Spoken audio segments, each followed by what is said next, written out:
Mi sobrina articuló sin emitir sonido, no nos sentamos con gente como tú, mientras todos reían. Me encogí de hombros, tomé la mano de mi hijo y salí. Papá me escribió, el pago es mañana, ¿verdad?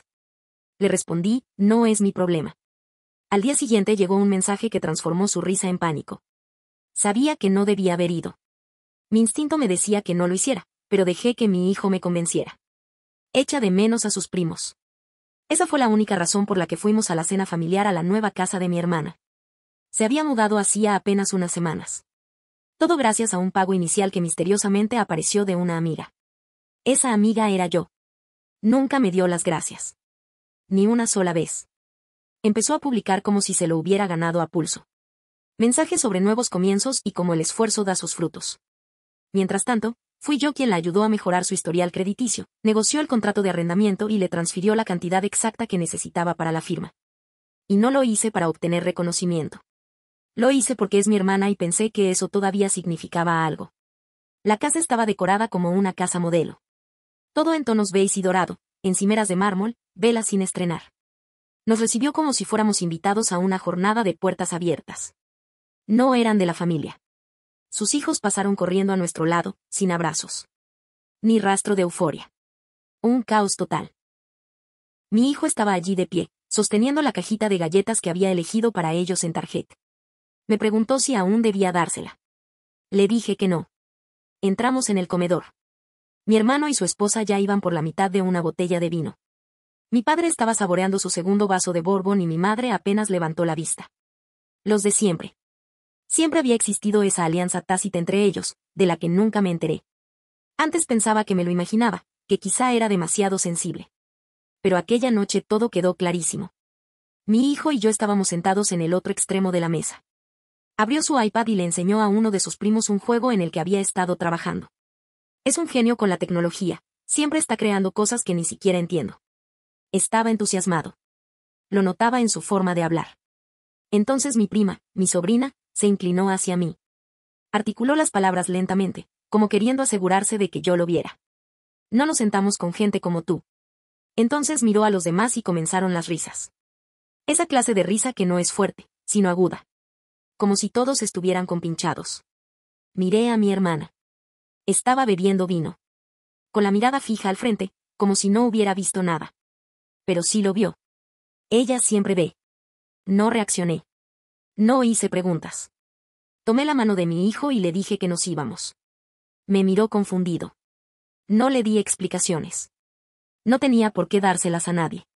La habitación quedó en silencio cuando nos pusimos de pie. No miré atrás. Salimos directamente. Estábamos en el coche a punto de irnos cuando me vibró el móvil. Un mensaje de mi padre. El pago mañana, ¿verdad? Me quedé mirándolo fijamente. La arrogancia que transmiten esas 3 palabras. Como si nada hubiera pasado. Como si pudieran humillarme, tratar a mi hijo como basura, y aún así esperar que el dinero siga llegando puntualmente. Le respondí, no es mi problema.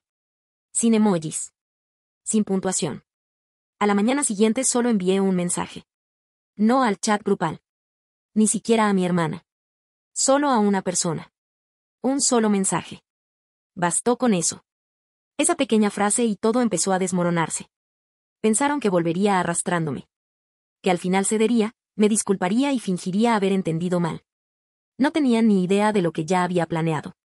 El mensaje que envié esa mañana fue claro y definitivo. El traslado mínimo comienza hoy. Sin puntuación. Sin explicación. Ese tipo de frase impacta más porque no busca llamar la atención. Se la envié directamente al marido de mi hermana, no en el chat familiar. No se le envió una copia a ella. Solo a él. Lo vio en 2 minutos. Lo leí. No obtuve respuesta. Siempre asumieron que no haría nada. Que yo amenazara o pusiera límites, y luego volviera a someterme en silencio como siempre. Eso es con lo que cuentan personas como ellos. El silencio de aquellos a quienes han utilizado. Menos de 1 hora después, llamó. 2 veces. No contesté. Entonces llegó el mensaje. ¿Qué es esto? ¿Por qué actúas así? Tenemos que investigar.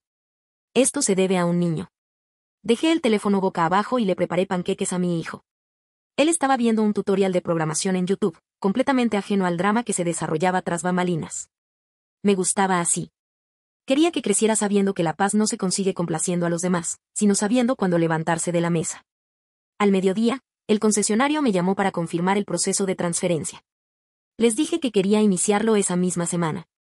Pude percibir la sonrisa en la voz del representante cuando me dijo que los pagos restantes se transferirían al nuevo titular principal. Les pedí que enviaran los documentos directamente a casa. Que ella se lo explique a su marido. El chat grupal empezó a animarse a última hora de la tarde.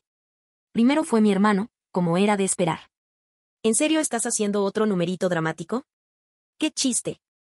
Salí del chat sin decir palabra. Sabía que no estaban acostumbrados a eso. Normalmente yo discutiría. Me defendería. Intentaba que alguien, cualquiera, entendiera mi punto de vista. Pero esta vez decidí hacerlo de otra manera. Que el silencio hablara por una vez. Esa noche, llevé a mi hijo a cenar fuera. Solo nosotros dos. Pedimos hamburguesas y refrescos con helado y no hablamos de la familia. Me preguntó si aún íbamos a ir a casa de la abuela para Acción de Gracias. Le dije que tal vez no este año. Dijo que estaba bien y volvió a sus papas fritas. A las 20:42 recibí un mensaje de mi madre. Tu padre dijo que su coche volvió a fallar y que no le alcanzaría para pagar la factura de la luz. ¿Puedes arreglarlo antes del corte? Sin signo de interrogación. Como si no me lo hubieran pedido. Como si fuera algo que simplemente tenía que gestionar, como siempre. Solo que esa misma mañana ya había desactivado el pago automático de su cuenta. Me quedé mirando el mensaje y luego lo cerré sin responder. Que lo sientan. Que se den cuenta de que aquello por lo que me criticaban, ser organizada, independiente, saber administrar el dinero, era precisamente lo que había mantenido sus vidas en pie. Durante años, fui yo quien, en silencio, mantuvo a todos a flote. Ayudaba con los depósitos, firmaba como aval en los contratos de alquiler, organizaba los pagos, cubría los gastos imprevistos, compraba regalos de Navidad de última hora para mis sobrinos para que no se dieran cuenta de que sus padres se habían olvidado otra vez. Nunca le di mucha importancia. Yo nunca llevé una lista. Pero ellos sí. De mis errores. Mis límites. Mi energía peculiar.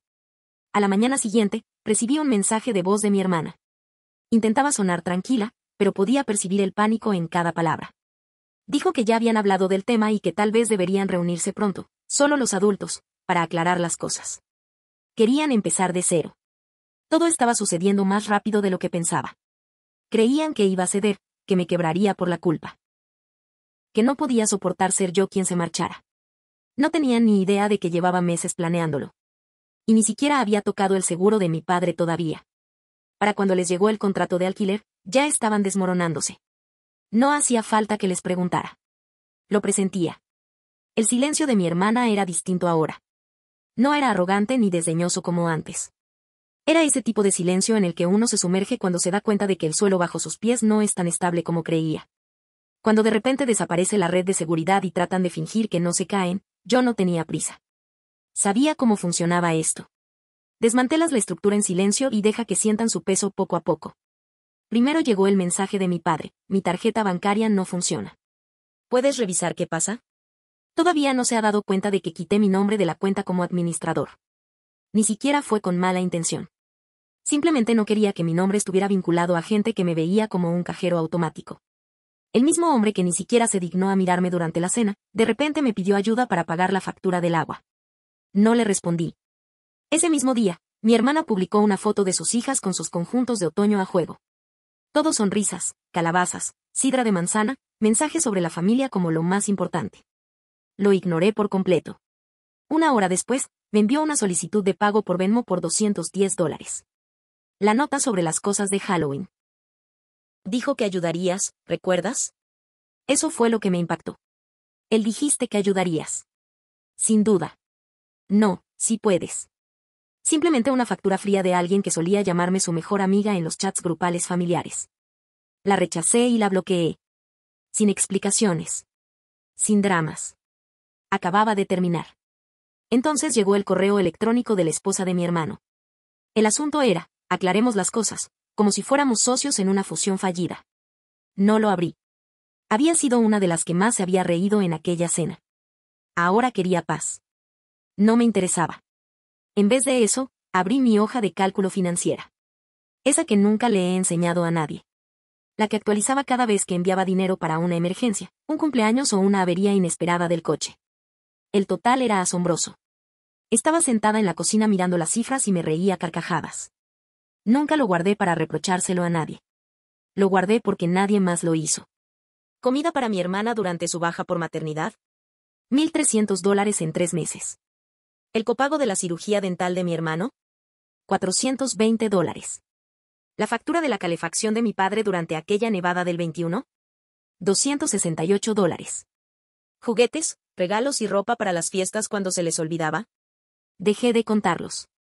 Siempre me hacían sentir afortunada de estar cerca de ellos. Como si debiera estar agradecida de que me toleraran. Mientras tanto, yo sostenía el andamio de una estructura que se habría derrumbado hace años. El domingo por la mañana, recibí una llamada de mi hermana. No de su teléfono, sino del de su marido. Contesté. Ni siquiera me saludó. Él se lanzó directamente a la conversación. Dijo que pensaba que éramos familia. Dijo que las chicas no lo decían con mala intención. Dijo que yo estaba exagerando por una tontería. Incluso me soltó un siempre ha sido un poco dramática. Como si eso fuera a ablandarme de alguna manera. Como si no fuera exactamente lo que le había oído decir durante los últimos 20 años. Le pregunté si recordaba exactamente lo que su hija había dicho en la cena. Silencio. Entonces no lo decía en serio. Son solo niños. Le dije que no lo decía en serio. Cuando le pagué el seguro del coche, le arreglé el currículum o fingí creer que el regalo del baby shower que decía que era de todos, en realidad no era algo que yo hubiera elegido, envuelto y pagado. Colgó. Esa noche, mi padre me envió el mensaje más largo que jamás haya recibido de él. Párrafos enteros. La familia no se distancia.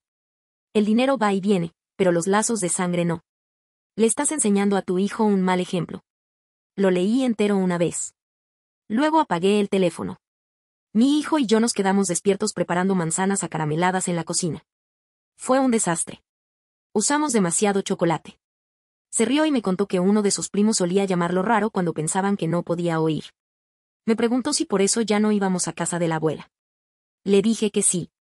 Me dijo que vale. Y por primera vez en mi vida adulta, no me sentí culpable por elegir la paz en lugar de a las personas. Todavía no estaban enfadados. No del todo.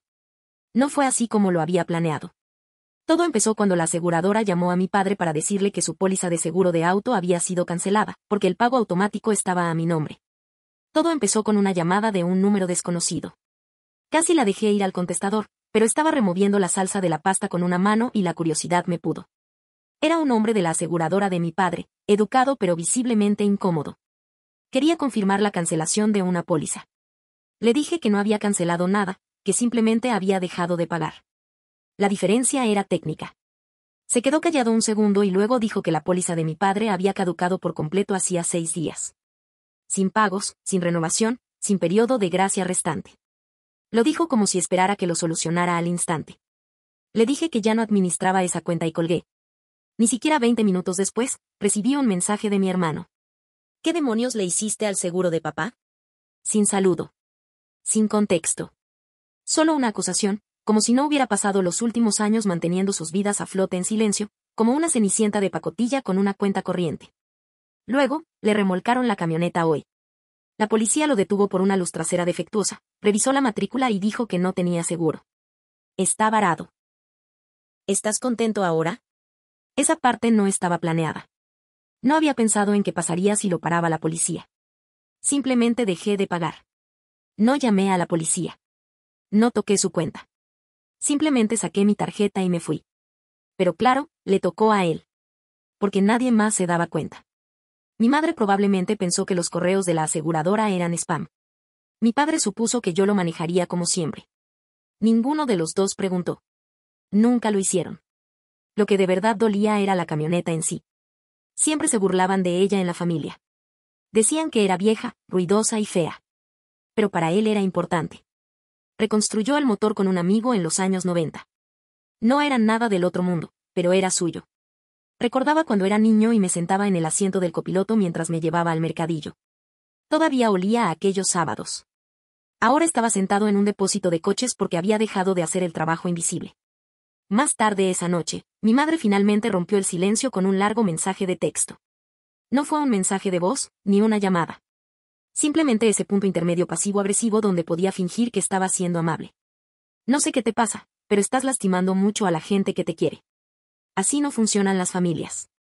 Estás rompiendo relaciones que podrías lamentar después. Y para que lo sepas, tu abuela se avergonzaría de cómo te comportas. Con esa frase, usó a mi abuela como arma. La única persona de toda nuestra familia que alguna vez me defendió. ¿Quién le compró a mi hijo regalos de cumpleaños a tiempo? ¿Quién nunca lo trató como si fuera un detalle sin importancia?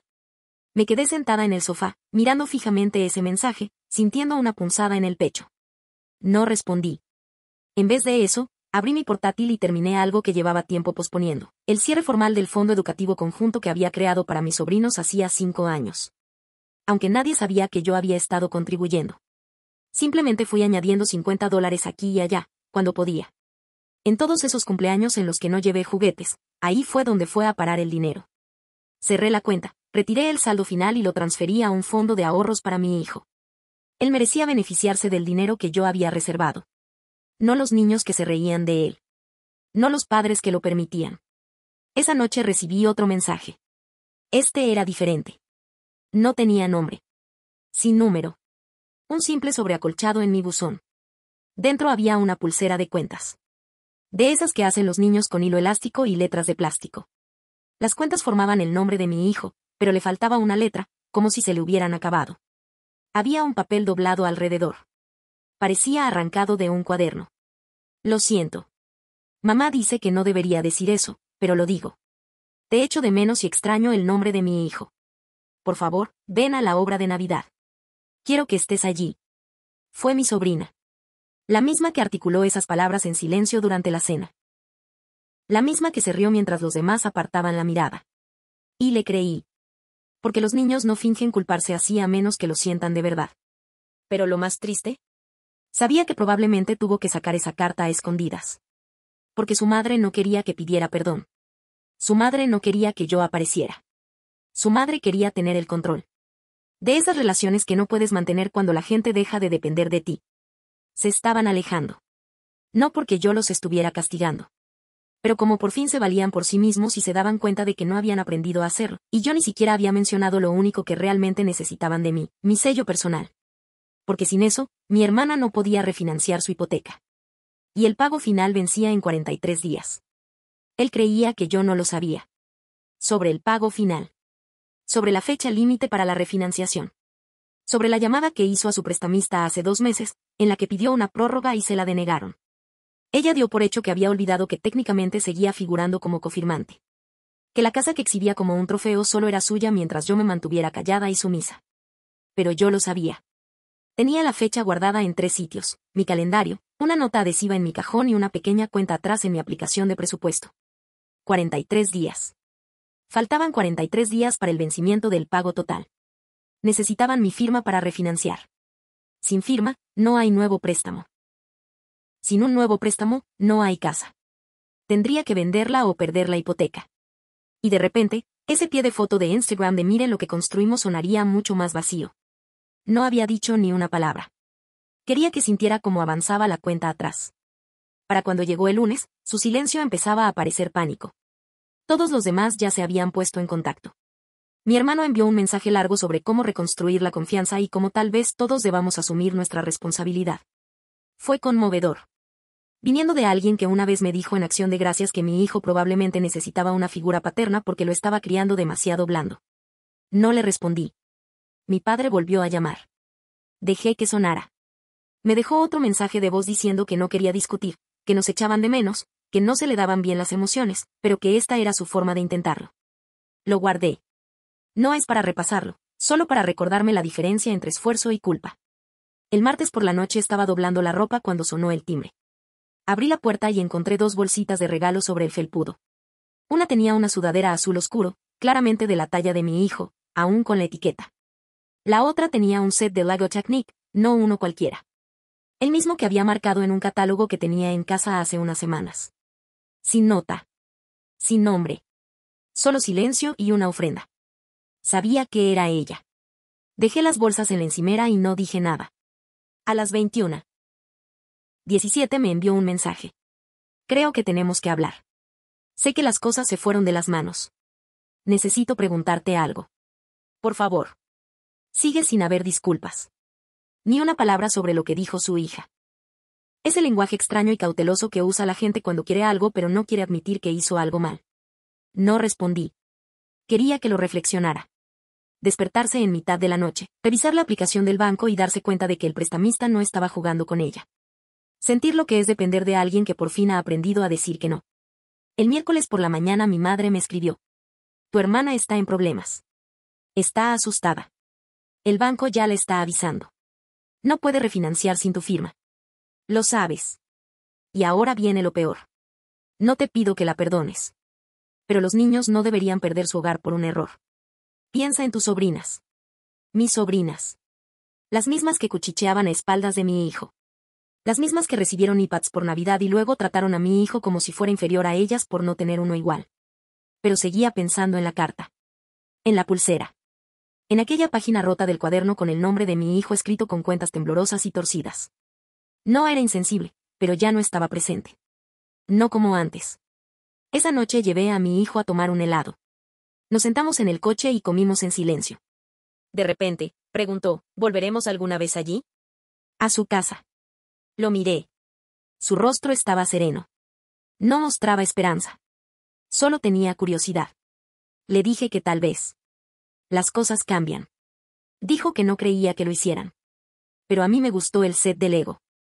A mí también, dije. Y lo decía en serio. Fue la primera vez que me di cuenta de que ya no buscaba venganza. Eso era lo que estaba haciendo. Fue una restauración. De mis límites.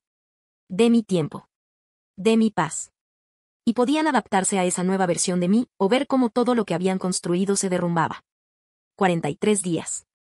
Luego dependería de ellos. Faltaban 6 días para la fecha límite del pago final cuando recibí el mensaje de mi hermana. Sin exigencias.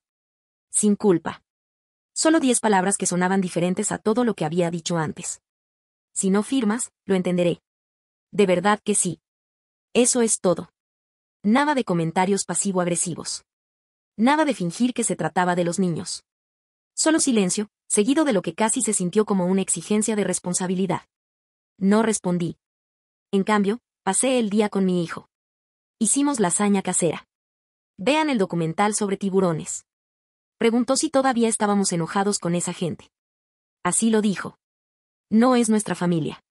Solo esa gente. Le dije que ya no estaba enfadada. Asintió. Dijo que seguía sin querer ir allí a menos que yo quisiera. Me estaba dando permiso para protegerme. Tenía 9 años. Al día siguiente, mi hermano apareció sin avisar. Se quedó de pie en mi porche como si no supiera qué hacer con las manos. Me preguntó si podía entrar. Le dije que no tenía problema en hablar desde la puerta. Ni se inmutó. Lo dijo claramente. Se estaban desmoronando. Mi hermana había intentado tramitar la documentación para un préstamo privado. Se lo denegaron. Demasiadas deudas. Su marido había hecho la maleta 2 días antes y dijo que necesitaba espacio. Mi padre dejó de contestar sus llamadas por completo. Mi madre suplicaba a todos que arreglaran las cosas, pero seguía siendo demasiado orgullosa para pedir ayuda a ella misma. Entonces él dijo algo que no me esperaba. Tú nunca fuiste el problema. Simplemente te hicimos sentir que lo eras porque era más fácil que arreglar nuestros propios problemas. No dije nada. Me entregó un sobre y se fue. Dentro había un papel doblado. Una invitación hecha a mano con rotulador morado y purpurina. Escrito con letra torcida. Cena familiar. Todos dicen algo bonito. Apaguen los teléfonos. No se rían. Abajo. Por favor, vuelve. Echo de menos tus abrazos. Mi sobrina. La misma que pronunció esas palabras en la mesa. La misma que me envió una pulsera con el nombre de mi hijo mal escrito. Esta vez, además, estaba completo. Seguía sin contestar. Todavía no 2 días después recibí un mensaje de un número desconocido. Era el marido de mi hermana. Una sola frase. Si algún día decides venir, que sepas que por fin lo entendemos. Y lo siento. De verdad. Esa noche mi hijo me preguntó si podíamos ir a la librería. Dije que sí. Él escogió un nuevo libro de Lego de tapa dura. En la caja se giró hacia mí y me dijo, creo que deberíamos ir a esa cena. Si vuelven a equivocarse, nos vamos. Pero quizá les demos otra oportunidad. Lo miré fijamente. No por lo que dijo, sino por lo mucho mayor que sonaba al decirlo. No lo hacía por ellos. Lo hacía por mí. El día antes de la fecha límite llamé al banco. Concerté una reunión. Firmé los papeles. No le dije nada a nadie. Los dejé sudar durante 24 horas más. No porque quisiera ser cruel, sino porque quería asegurarme de que no confundieran el perdón con el permiso. Y entonces llegó el sábado. Llegamos a casa de mi hermana justo antes del atardecer. Esperaba tensión. Una habitación silenciosa. Quizás hubo algunos intentos torpes de entablar una conversación trivial.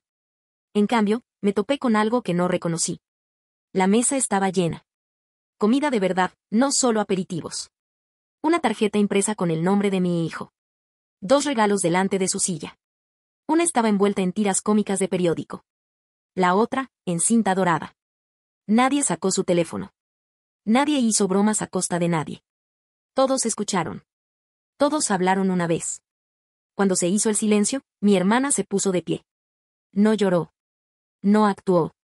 Simplemente dijo, había olvidado quién eras. Y había olvidado cuánto de esta familia se mantenía en pie gracias a ti. Entonces mi madre, que no me había mirado a los ojos en 2 años, por fin lo hizo. Dijo que ella lo lamentaba. Por no haber detenido las cosas cuando eran pequeñas. Por haber permitido que años de pequeñas faltas de respeto se convirtieran en algo imperdonable. Por olvidar que no era solo una ayudante. Era su hija. Y luego, lentamente, como si todas lo hubieran ensayado por separado. Cada persona dijo algo cierto. Nada halagador. Nada dramático. Es real. Mi hijo estuvo callado todo el tiempo. Al final dijo, gracias por el set de Lego. Era mi favorita. Eso fue todo. Esa noche nos quedamos más tiempo del que pensaba. Nos fuimos con las manos llenas y sin tensión en el pecho. Y por primera vez en años, al mirar esa mesa, no me sentí como un mero espectador. Me sentí como una persona que por fin podía sentarse. No porque yo fuera útil, sino porque me querían. Fue entonces cuando me trataron de igual a igual. Y esta vez entramos a nuestra manera. Historias. Al subir al coche para irnos, mi hijo se abrochó el cinturón, agarrando con fuerza el cochecito que le había hecho su primo. No dijo nada hasta que salimos del garaje. Entonces me miró y dijo, esta vez se sintió diferente. Y tenía razón. Algo había cambiado. No del todo, no perfectamente, pero lo suficiente. Lo suficiente para ver que, por fin, las grietas de nuestra familia habían dejado entrar algo de luz. Y tal vez así es como realmente comienza la sanación. No con disculpas dramáticas ni grandes gestos. Sino con momentos de silencio donde nadie finge. Simplemente honestidad. Simplemente presencia. Simplemente gente intentándolo.